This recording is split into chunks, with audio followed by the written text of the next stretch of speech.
आप सब जानते हैं, मर जाए कोई तो उसकी घड़ी, उसके कान के कुंडल, उसके पैर के बिछिया तक निकाल लेते हैं।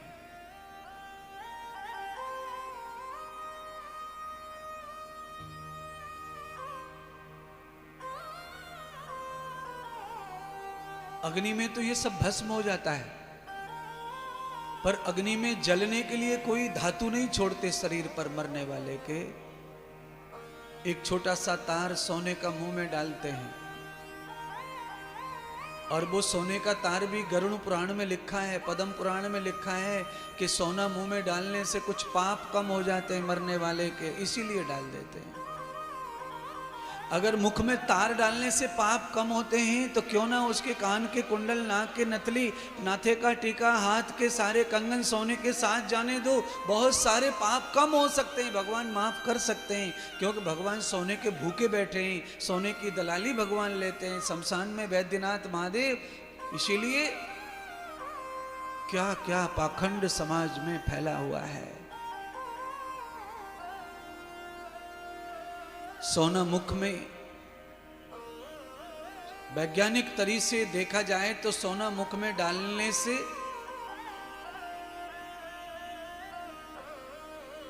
मरे हुए शरीर से निकलने वाला जो वायरस होता है वो कम हो जाता है।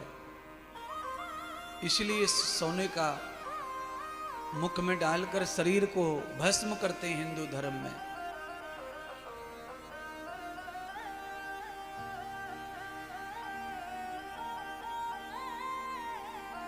आप इस बात को समझ लीजिए, महाभारत का युद्ध संपन्न हो गया और महाभारत के युद्ध में कौरवों की पराजय हुई और पांडवों की विजय।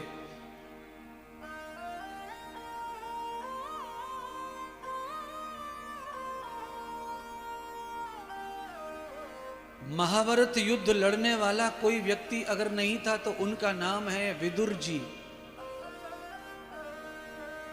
विदुर जी पांडवों के साथ रहना चाहते थे युद्ध में, पर वचन दिया था कौरवों के धृतराष्ट्र को, पितामह भीष्म ने भी, विदुर ने भी, कि हम हमेशा तुम्हारी ही सेवा करेंगे।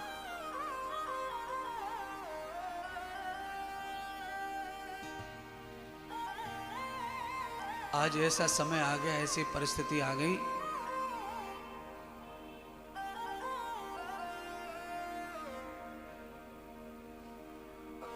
कि विदुर जी साथ नहीं दे पाए कौरवों का और पांडवों का, तो उन्होंने यही निश्चय कर लिया कि अच्छों का साथ हम दे नहीं सकते और बुरों के साथ हम रहना नहीं चाहते, तो क्या करें।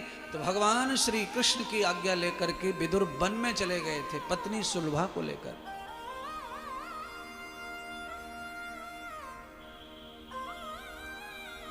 आज महाभारत हो गया, कौरव मारे गए, दुर्योधन भी मृत्यु को प्राप्त हो गया,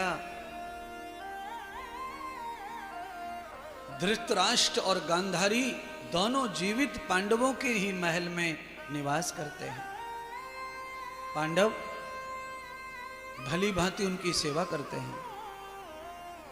पांडवों के मन में तनक भी ये बात नहीं आती है कि ये वही है, ये वही गांधारी है और ये वही धृतराष्ट्र है जिसने अपने पुत्रों को नहीं रोका था अत्याचार करने से।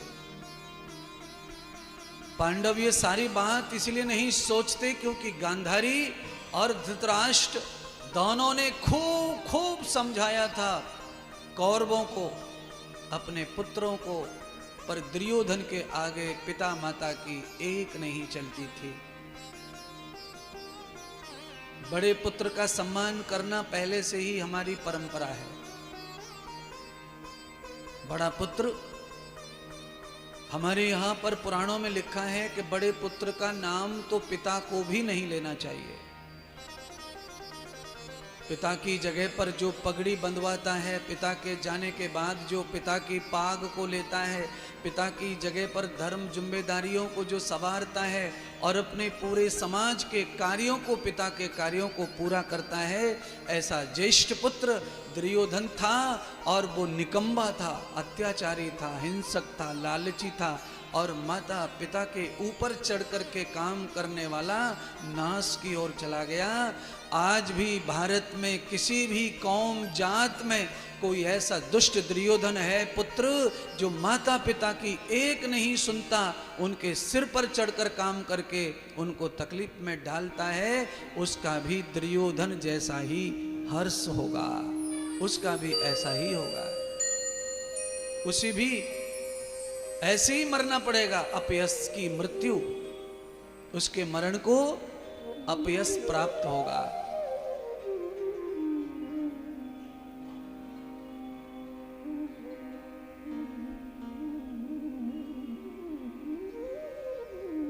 तो भागवत कथा में मेहनत आपके लिए की जा रही है और ये कथा इसीलिए गाई जा रही है महात्माओं, प्यारे बंधुओं, कि आपके घर में दुर्योधन दुशासन कोई पैदा न हो। अगर पैदा हो जाए तो गांधारी धृतराष्ट्र की तरह अंधे गूंगे बहरे बन के मत बैठो, या तो विदुर की तरह छोड़ के चले जाओ और या तो फिर उनको लड़ो, सुधारो। पुत्रहितम अनिरितम द्वंद्व पापम दुखम क्लेशिणम् अपहार कृति भाषान्ते दुर्जितम दुःखवर्धना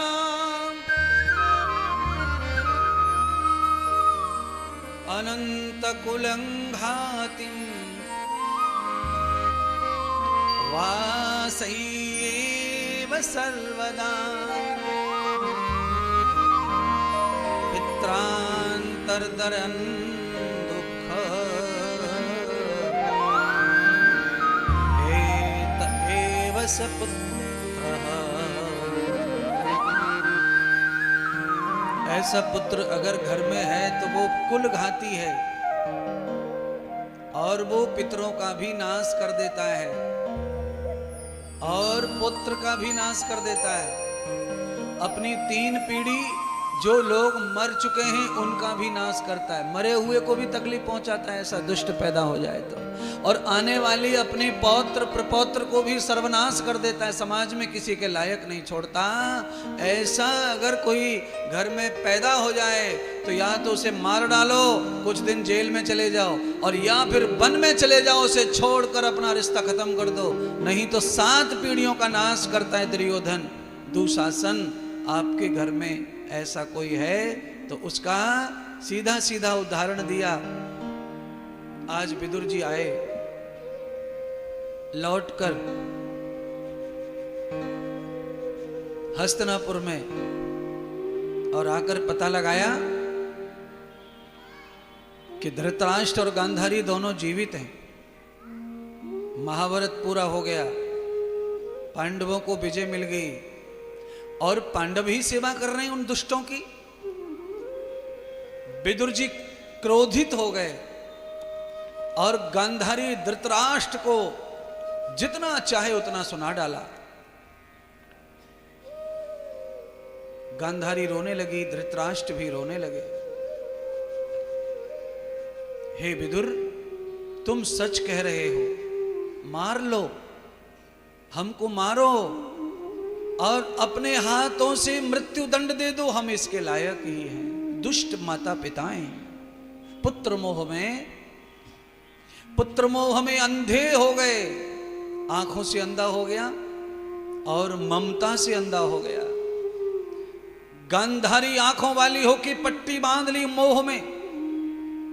इसीलिए विदुर, तुम मेरे भ्राता हो, मुझे तुम मार डालो, मैं जीना नहीं चाहता। जिन पांडु पुत्रों के साथ मेरे पुत्रों ने केवल घात किया। मैं उनके यहां रह रहा हूं और वो मुझे सम्मान दे रहे हैं। एक पल भी विदुर में जीना नहीं चाहता, पर मैं मर नहीं सकता क्योंकि मुझ में मरने की शक्ति नहीं है। मैं घोर लालची हूं, माया से भरा हुआ, प्रपंच से भरा हुआ, पुत्र मोह में अंधा। मुझे तुम ही मार दो, मृत्यु दंड दो। हे विदुर, तुम मुझे मारो, मुझे जीवित नहीं रहना है पल भर भी, पर मैं स्वयं से मर नहीं सकता।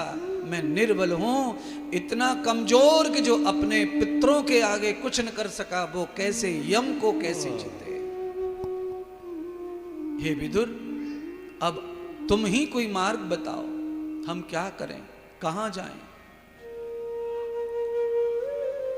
गांधारी आंखें नहीं खोलती, मुझे दिखता नहीं, तुम्हें कौन से वन में जाऊं, एक क्षण भी जीने का मन नहीं है। इसलिए हे विदुर, मेरे ऊपर कृपा करो, मेरे ऊपर दया करो। यह तो मुझे मृत्यु दंड दे दो, या तो मुझे किसी जंगल में प्रयाण करा दो। विदुर जी संत बन गए थे, तपस्या कर जंत बन गए थे। भगवान कृष्ण के परम भक्त विदुर जी ने नीति अपनाई और धृतराष्ट्र और गांधारी को अपने साथ आधी रात्रि में ले लिया और सीधे हिमालय ले गए। हिमालय गंगा के तट पर ले गए और वहां जाकर के विदुर जी ने गांधारी और धृतराष्ट्र को एक अज्ञात वन में अपने साथ ले जाकर बिठा दिया। भगवान श्री सूत जी सौनक आदि ऋषियों को बताते हैं कि हे सौनक, अचानक से जंगल में भयंकर आग लग गई और उस आग में ही गांधारी धृतराष्ट्र जलकर राख हो गए। बंधुओं,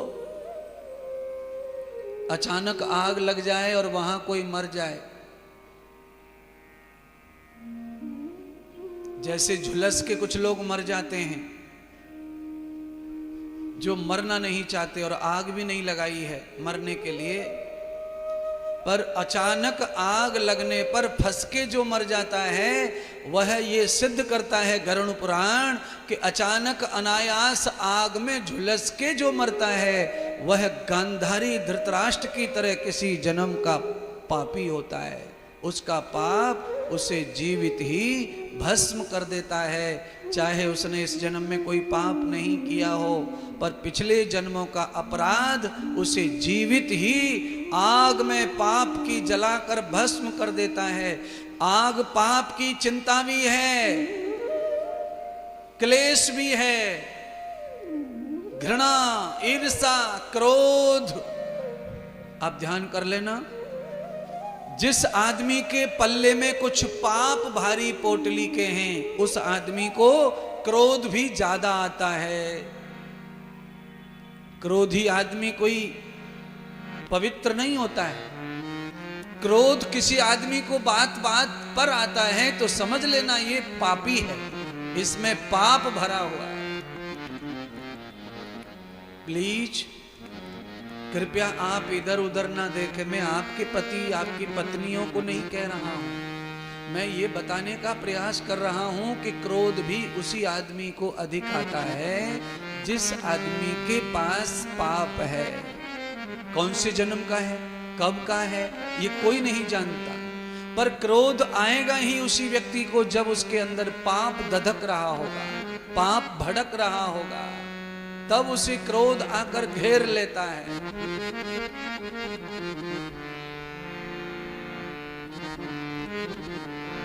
आप अपना निरीक्षण कर सकते हैं, आप अपने बारे में ये निश्चय कर सकते हैं कि मैं कितना पापी हूं।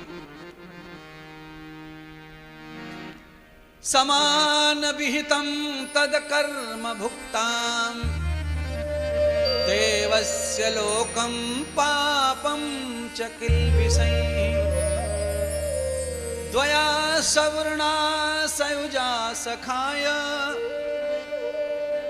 समान वृक्ष फलवस्तयोगः। भगवान वेद कहते हैं कि किसी आदमी के पास में 50 पाप हैं और 50 पुण्य हैं, उस आदमी को क्रोध नहीं आएगा ज्यादा 10-5 साल में 2-4 साल में एक आध बार। जिस आदमी के पास में पुण्य 50 हैं और पाप 100 हैं, उस आदमी को बात बात पर क्रोध आएगा, बात बात पर क्रोध आएगा। और ध्यान करिए, जिससे हम सुख लेते हैं वो मेरी अर्धांगिनी हो सकती है, मेरे पति देव हो सकते हैं, मेरे माता पिता हो सकते हैं, मेरे पुत्र पुत्री हो सकते हैं। जिनसे हम सुख लेते हैं उन पर तो कभी भी क्रोध नहीं करना चाहिए। जिनसे आपको कोई सुख मिला है, कोई आराम मिला है, कभी कोई काम पूरा किया है, कभी कोई मदद मिली है, उन पर तो क्रोध आ रहा हो तब भी नहीं करना चाहिए। पर हो क्या रहा है? हो उल्टा रहा है बिल्कुल हमारी कथा के। हम समझा इसीलिए रहे हैं। 25% पत्नियां पतियों पर क्रोध करती हैं। इस मामले में पत्नी 25% है जो पति पे झुंझला जाती हैं, चढ़ बैठती हैं, हौवी हो जाती हैं। पर पति 75% हैं जो पत्नियों पे आके हम करते हैं।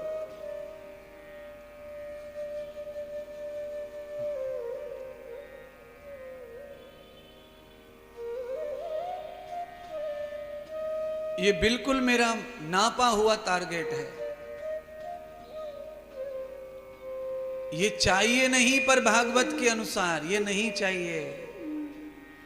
क्यों नहीं चाहिए? क्योंकि हम सब लोग स्वर्ग की कामना करते हैं।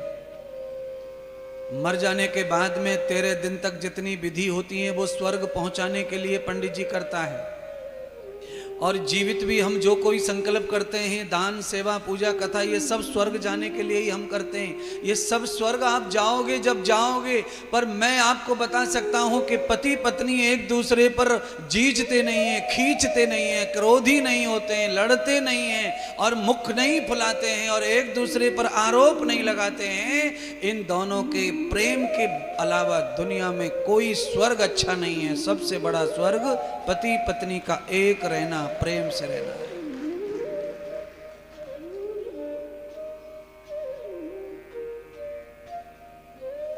सबसे बड़ा स्वर्ग है ये।